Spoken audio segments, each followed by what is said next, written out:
Jagalah pandangan kita, perasaan kita, jangan sampai gampang bersuudzon, berburuk sangka kepada orang lain, apalagi gampang mengucapkan kalimat-kalimat yang jelek kepada orang lain.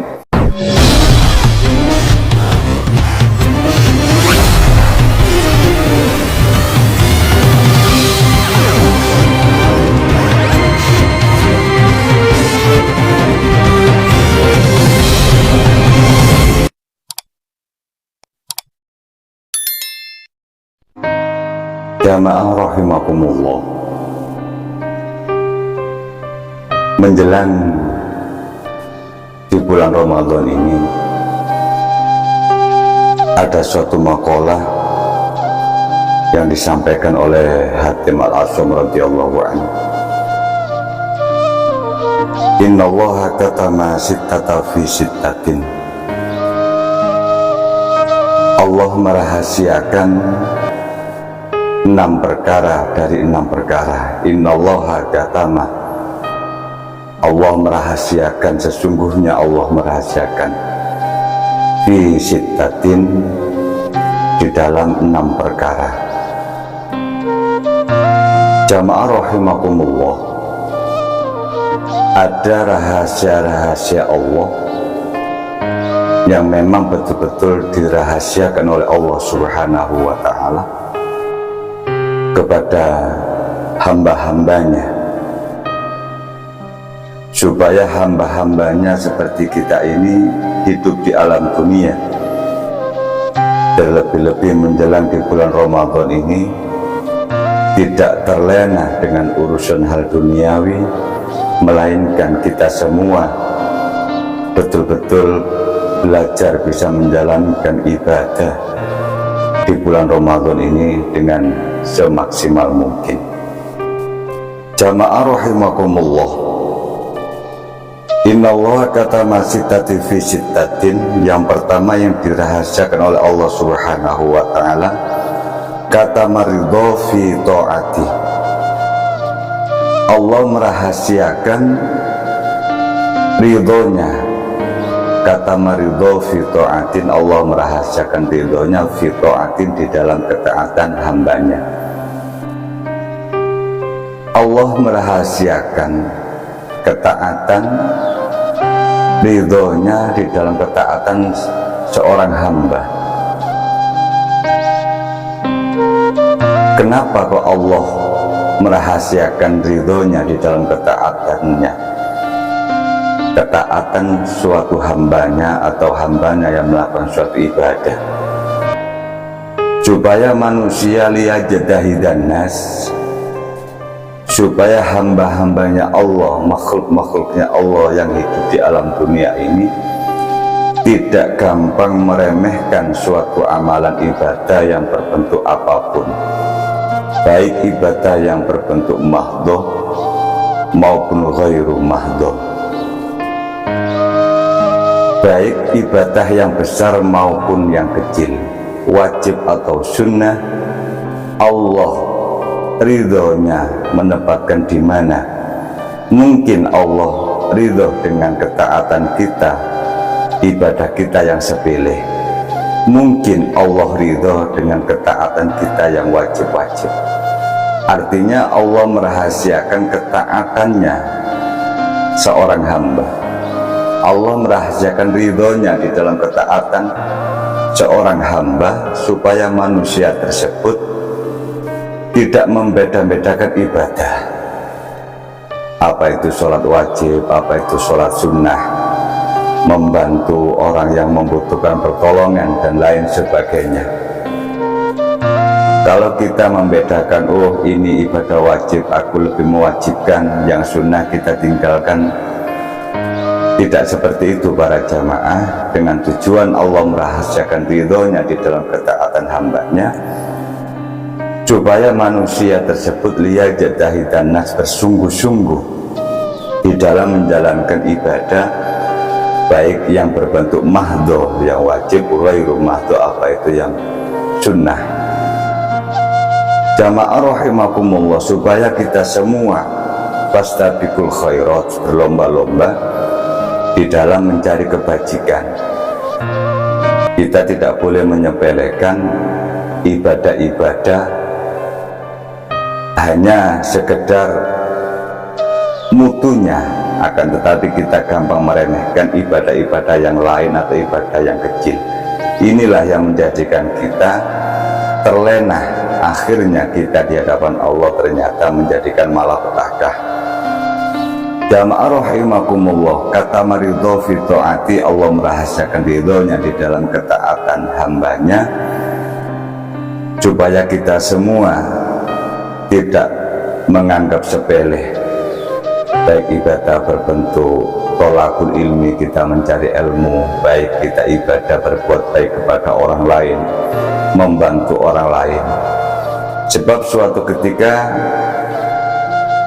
ada suatu ulama besar ada yang mengatakan Al-Imam Ghazali hanya gara-gara menolong seekor lalat di saat mencelupkan tinta, pulpen tintanya mau dibuat nulis, ternyata ada tinta yang hinggap di pulpennya menghisap tintanya.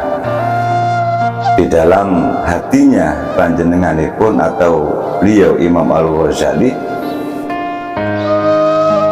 di dalam hatinya menolong dengan remeh, artinya biarkanlah seorang lalat tersebut atau seekor lalat tersebut menghisap sampai kenyang, baru dianya lalat terbang. Apa yang terjadi? Al-Imam Ghazali tidak menghiraukan, tidak mengingat-ingat amalan yang diremehkan tersebut. Ternyata oleh Allah Subhanahu wa ta'ala, amalan yang dianggap seorang hamba remeh, ternyata di hadapan Allah amalan tersebut sangat istimewa. Artinya apa? Kata maridho fi ta'ati, jangan sampai kita meremehkan suatu amalan walaupun itu sekecil apapun.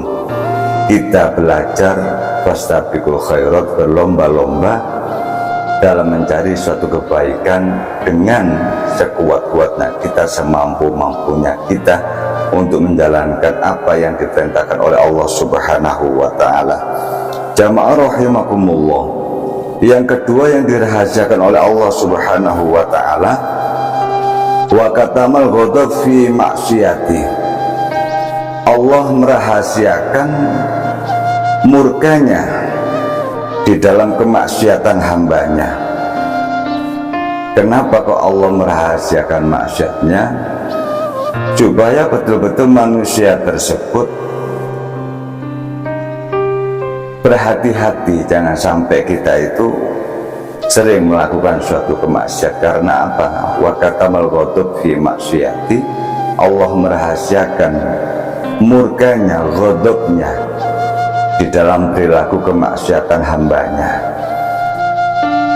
Coba kalau kita melakukan suatu kemaksiatan langsung dihukum oleh Allah di dunia, maka seseorang tersebut akan enggan atau malu untuk melakukan suatu dosa. Artinya apa? Buat mengukur keimanan kita, kadar keimanan kita, mengukur kita supaya berhati-hati, supaya tidak mengerjakan suatu amalan kemaksiatan. Karena ghadabnya Allah, murkanya Allah dirahasiakan. Mungkin Allah akan memberikan suatu kemurkaannya di dunia, akan tetapi di akhirat pasti akan lebih kejam, akan lebih bahaya bagi hamba-hamba yang melakukan suatu kemaksiatan. Jamaah rahimakumullah, yang ketiga yang dirahasiakan oleh Allah Subhanahu wa ta'ala, wa katama lailatul qadri fi syahri Ramadan. Wa katama lailatul qadri, Allah merahasiakan malam-malam Lailatul Qadar fi syahri Ramadan, di malam bulan Ramadan. Allah merahasiakan di mana atau waktu kapan, walaupun banyak hadis menyatakan sering terjadinya malam-malam Lailatul Qadar di akhir 20 akhir bulan Ramadan. Akan tetapi di sini dijelaskan maqalah Wa katama Lailatul Qadri fi syahri Ramadan. Allah merahasiakan malam-malam Lailatul Qadar supaya apa? Supaya kita semua itu bersungguh-sungguh beribadah di bulan Ramadan, mulai awal hingga akhir. Mungkin Allah menurunkan malam Lailatul Qadar di awal malam Ramadan, mungkin di kedua malam Ramadan, atau 10 awal atau 10 kedua di bulan Ramadan. Artinya itu rahasia Allah supaya manusia, supaya hamba seperti kita semua ini berlomba-lomba untuk beribadah menuju ridha Allah, dan urusan kita mendapatkan malam-malam Lailatul Qadar itu termasuk orang pilihan yang memang betul-betul dipilih oleh Allah, yang mendapatkan derajat malam-malam Lailatul Qadar. Bisa jadi Allah menurunkan di malam kedua, di malam ketiga dan akhir, karena itu rahasia Allah dan kuasanya Allah untuk menurunkan malam-malam Lailatul Qadar. Jamaah rahimakumullah, yang keempat yang dirahasiakan oleh Allah Subhanahu wa taala, wa katama awliya'ahu fima bainan nas. Allah merahasiakan wali-walinya Allah, kekasih-kekasih Allah di antara tengah-tengah manusia atau di tengah-tengah hambanya. Kenapa Allah merahasiakan wali-walinya Allah? Supaya kita semua sebagai hamba, sebagai manusia, supaya tidak gampang meremehkan orang lain, tidak gampang memandang orang lain dengan hina, dengan rendah. Mungkin yang kita anggap remeh, mungkin yang kita anggap hina atau jelek, ternyata mereka ternyata kekasih Allah, orang-orang pilihan Allah, waliullah. Jamaah rahimakumullah, jangan sampai kita itu gampang merendahkan orang lain. Kita tidak tahu rahasia Allah, mungkin mereka dipilih oleh Allah menjadi kekasih Allah, wali-wali Allah. Maka daripada itu, jagalah pandangan kita, perasaan kita, jangan sampai gampang bersuudzon, berburuk sangka kepada orang lain, apalagi gampang mengucapkan kalimat-kalimat yang jelek kepada orang lain. Kalau mereka ternyata dipilih atau orang pilihan dari Allah Subhanahu menjadi wali Allah, maka celakalah kita. Jamaah rahimakumullah, yang kelima yang dirahasiakan oleh Allah Subhanahu wa taala, wa katamal mauta fil umri.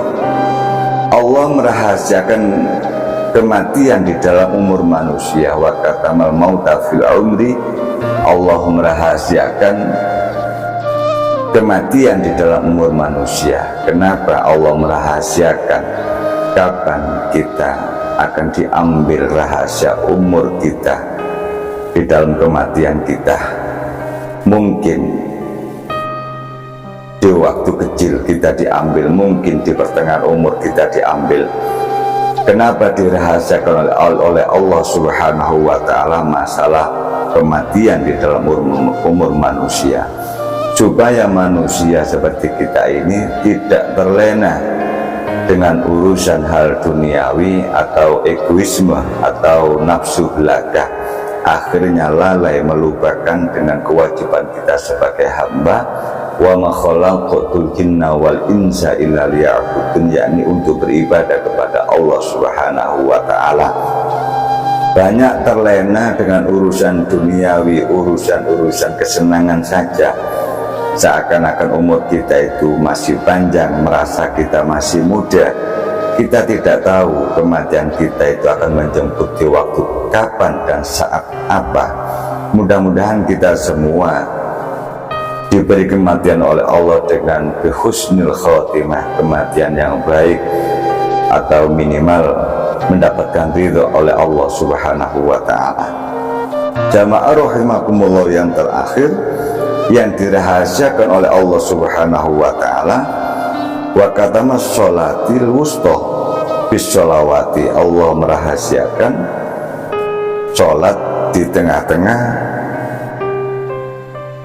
sholat, artinya Allah merahasiakan, menyembunyikan sholat wusta, tengah-tengah di sholat 5 waktu. Ada sholat yang paling istimewa, mungkin sholat sunnah, mungkin sholat wajib, atau sholat yang lebih mulia di sholat 5 waktu, kita tidak tahu. Mungkin sholat zuhur yang lebih dimuliakan oleh Allah Subhanahu wa Ta'ala, mungkin sholat asar, maghrib, isya, subuh, atau sholat-sholat sunnah yang lain. Kita tidak tahu. Artinya apa? Allah merahasiakan sholat-sholat yang dimuliakan supaya kita tidak meremehkan, baik itu sholat wajib atau sholat sunnah, dengan tujuan kita beribadah, mengabdi kepada Allah Subhanahu wa Ta'ala, dengan tujuan mencari ridho Allah Subhanahu wa Ta'ala, tidak ada yang lain. Kita sholat tujuannya mengabdi. Apapun yang diperintah oleh Allah, kita mengabdi kepada Allah. Tidak ada yang paling besar kita abdi melainkan sang Khalik kita, Allah. Kita yang mengabdi tidak mampu apa-apa sebagai hamba yang lemah, yang dhaif, tidak mampu apa-apa kecuali diberi kekuatan datangnya dari Allah Subhanahu wa Ta'ala, diberi rizki oleh Allah Subhanahu wa Ta'ala. Akhirnya kita semua bisa menyadari dan sadar diri di dalam diri ini ternyata masih tidak mampu, tidak mempunyai apa-apa, tidak mempunyai kekuatan dan lain sebagainya. Semua itu datangnya dari Allah Subhanahu wa Ta'ala. Akhirnya kita semua dijauhkan dari sifat-sifat kesombongan.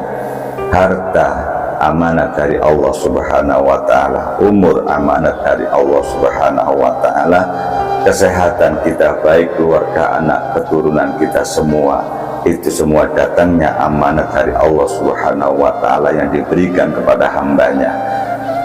Dan mudah-mudahan kita semua betul-betul diberikan oleh Allah Subhanahu wa Ta'ala hidayah, petunjuk yang baik, terus menuju ridha Allah, dan diberi kekuatan untuk menjalankan apa-apa yang diperintah oleh Allah Subhanahu wa Ta'ala, penuh dengan kenikmatan ibadah menuju ridha Allah. Terlebih-lebih menjelang awal Ramadan ini, kita betul-betul menyiapkan diri baik secara zahir maupun batin.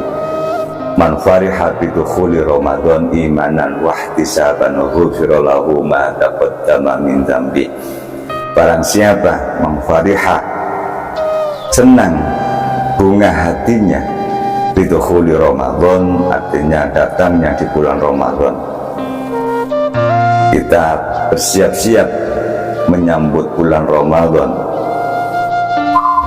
dengan bertaubat kepada Allah, dengan melakukan suatu kebaikan. Kita berziarah kubur, kita bersilaturahmi kepada sanak famili, kepada teman, meminta maaf atas banyaknya kesalahan kita yang kita sengaja ataupun tidak, dan lain sebagainya. Dengan kesenangan kita menyambut bulan Ramadan, dan akhirnya kita masuk di bulan Ramadan, kita beribadah dengan khidmat atau minimal belajar khusyuk.